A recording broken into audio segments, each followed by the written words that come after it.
এটা মনে রাখতে হবে। মুসলিমদের ঐক্যের কথা বলা হয়েছে। আমরা কিন্তু একে অপরের পরিপূরক। আমরা একে অপরের ক্ষতি করার জন্য আসলে কখনোই কোনো কাজে নিয়োজিত হওয়া উচিত নয়।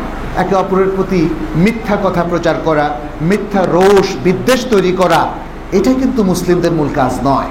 মুসলিমদের কাজ হচ্ছে আগে নিজে সত্যিকারের ইমানদার হওয়া এবং অন্য ভাইদের মধ্যে যদি কোনো ভুল ত্রুটি দেখা দেয় তাহলে সুন্দরভাবে সেটা নসিহার মাধ্যমে সংশোধন করা, মসজিদ বন্ধ করা, মসজিদের বিরুদ্ধে দাঁড়ানো, যেটা বাংলাদেশের বিভিন্ন এলাকায় মাঝে মাঝে শোনা যায়, এটা কিন্তু মুসলিমদের কখনোই কোনো কালে কাজ ছিল না। এটা মুসলিমদের সাথে কখনোই শোভা পায় না। আমাদের মধ্যে কিছু ইখতিলাফ থাকবেই, কিন্তু মনে রাখবেন এটা কি সাহাবাদের মধ্যে ছিল না? ফিকহি কিছু কিছু মাসআলায় একটা গ্রামের মধ্যে দেখবেন সবাই একই রকম পদ্ধতি ফলো করে না। এখানে আগেও যেমন ইখতিলাফ আছে, এখনো কিছু ইখতিলাফ হবে। কেউ রাফায়ে দাইন করবে, কেউ করবে না, কেউ জোরে আমিন বলবে, কেউ বলবে না। কিন্তু এটা কি বিভক্তির কারণ হতে পারে বলেন? অবশ্যই না। ইসলামের এই স্বাধীনতাটুকু আছে, এটা সমর্থিত। আমরা এখানে যারা এসেছি তারা দীর্ঘকাল ধরে মক্কা মদিনায় পড়াশোনা করেছি। শুধু সৌদি শায়েখদের কাছে নয়, বিশ্ববিখ্যাত আরও অনেক বিভিন্ন দেশের শায়েখদের হালাকায় আমরা বসেছি, তাদের সাথে মত বিনিময় করেছি। হজের সময়, ওমরার সময়, বিভিন্ন সময় তারা আমাদের বিশ্ববিদ্যালয়, মদিনা বিশ্ববিদ্যালয় তারা ভিজিট করতে আসতেন।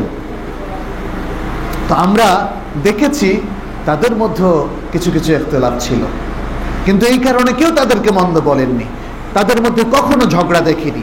এমনকি এভাবে শায়েখদের আলোচনা যখন আমরা শুনেছি, আমরা দেখেছি বক্তৃতার মধ্যেও শায়েখদের কোনো কোনো মাসালায় ইখতিলাফ হয়ে গিয়েছে, কিন্তু এক শায়েখ আরেক শায়েখের প্রতি কি যে সম্মান প্রদর্শন করেছেন, প্রত্যেকে একের প্রতি যে মাহাব্বা, যে ভালোবাসা, মাহাদ আল ইখতিলাফ, একটু সামান্য মত পার্থক্যের পরেও তাদের মধ্যে যে মিল, যে ভালোবাসা আমরা দেখেছি, এটা নজিরবিহীন ছিল।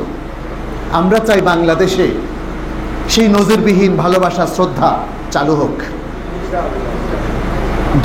ইসলামের ছোটখাটো মুস্তাহাব কিছু ইখতিলাফ দিয়ে আমরা চাই না মসজিদগুলো একজন আরেকজনের বিরুদ্ধে দাঁড়াক।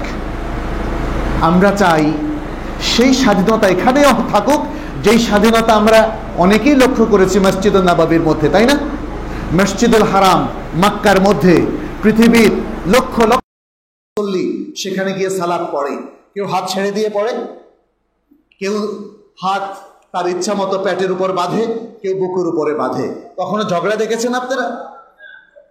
কেউ জোরে আমিন বলে, কেউ আস্তে আমিন বলে।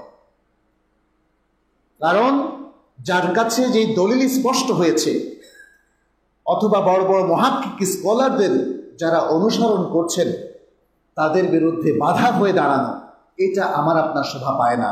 কারণ এটার মূল বিচার করবেন কে? আল্লাহ। তার সালাত হয়েছে কি হয়নি সেই বিচার করবেন কে? আল্লাহ। আমরা কেন সেই বিচার করতে যাচ্ছি? আর আমরা কেন মাঝে মাঝে বলছি যে আমার মতো সবাইকে আমল করতে হবে, নইলে এটা ফিতনা?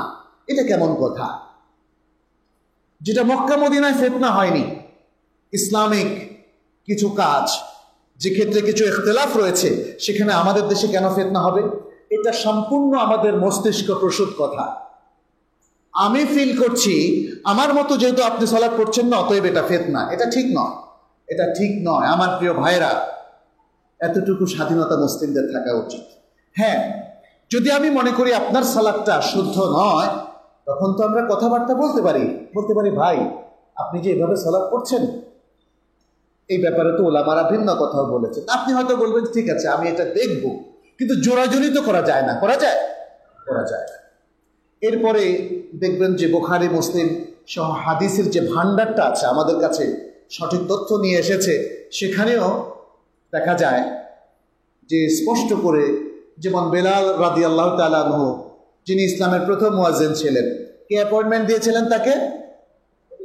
রাসূলুল্লাহ সাল্লাল্লাহু আলাইহি ওয়াসাল্লাম। তার আযান, তার ইকামতগুলো আছে না কোরআনে? আচ্ছা, আছে না হাদিসের গ্রন্থগুলোতে?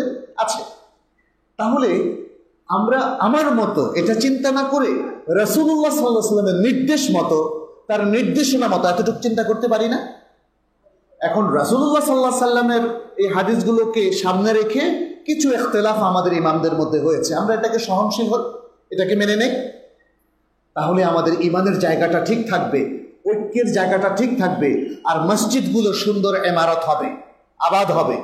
না হলে মসজিদ যদি কেউ নির্মাণ করেন এবং নির্মাণ করার পরে আমরা একে অন্যের সাথে লাগালাগি করি, তাহলে তো নির্মাণের ফজিলত পাওয়া যাবে না। যখন কোনো এলাকায় মসজিদ নির্মাণ হয় এবং মসজিদটা যদি তাকওয়া এবং পুণ্যের উপরে, ঈমান এবং ইসলামের উপরে প্রতিষ্ঠিত থাকে, তখন ওই এলাকার সবার উপর ওয়াজিব হয়ে যায় ওই মসজিদকে সাহায্য করা। রাসূল সাল্লাল্লাহু আলাইহি সাল্লাম যখন ঈমানের দাওয়া সাহাবাদেরকে দিলেন, যাদেরই বুঝে এসেছে তারা কি সেই দাওয়াত গ্রহণ করেননি? করেছেন। এটা ছিল আসলে সমস্ত মানবতার উপর ফরজ। যারা সেটা বুঝতে পেরেছে তারা সেটাকে গ্রহণ করেছে, যারা বুঝতে পারেনি তারা দুর্ভাগা। এরপরে মসজিদ কারা আবাদ করবে, দ্বিতীয় শর্ত উল্লেখ করা হলো কি? ওয়া আকামাস সালাহ, সালাত কায়েম করা। মসজিদের প্রধানতম কাজ হচ্ছে এখানে জামায়াতের সাথে সালাত কায়েম করা হবে। অতএব এই জায়গায়ও আজকে, কারণ মুসলিমদের ঐক্যবদ্ধ হওয়ার জায়গাটা তাহলে কি? মসজিদ। এখানে সেদিকে ইঙ্গিত করা হয়েছে, কারণ বলা হয়নি যে মুসলিম পুরুষরা বাসায় নিজ নিজে একা একা পড়বে, বরং তাদের উপর ওয়াজিব হলো, ফরজ হলো মসজিদে এসে ওযর যদি না থাকে জামাতের সাথে সালাত আদায় করা।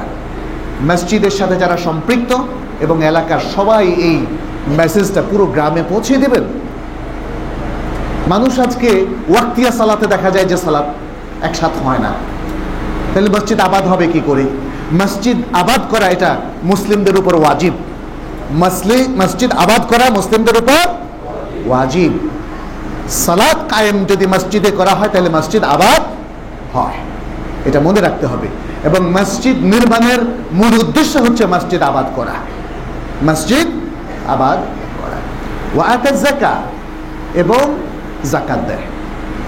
তাহলে মসজিদের মাধ্যমে আজকে যেমন ধরুন আমাদের দেশের প্রত্যেকটা গ্রামের মধ্যে প্রচুর দরিদ্র হতদরিদ্র মানুষ, আমরা যদি মসজিদের মাধ্যমে আমাদের এই এলাকার ফসলগুলোর ওসর, নেসফুল ওসর ইত্যাদি সব কিছু একসাথে আদায় করে তাদের মধ্যে বন্টন করতাম, তাহলে কিন্তু দারিদ্র চলে যেত।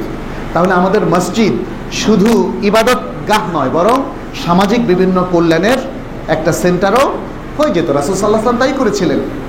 মসজিদে নববী রাসূল সাল্লাল্লাহু আলাইহি ওয়াসাল্লামের সময় এভাবে ইলমের মার্কাজ ছিল, ইবাদতের মার্কাজ ছিল, আবার জনকল্যাণেরও মার্কাজ ছিল। এভাবে মসজিদ ভিত্তিক অনেক কাজ করার সুযোগ আমাদের রয়েছে।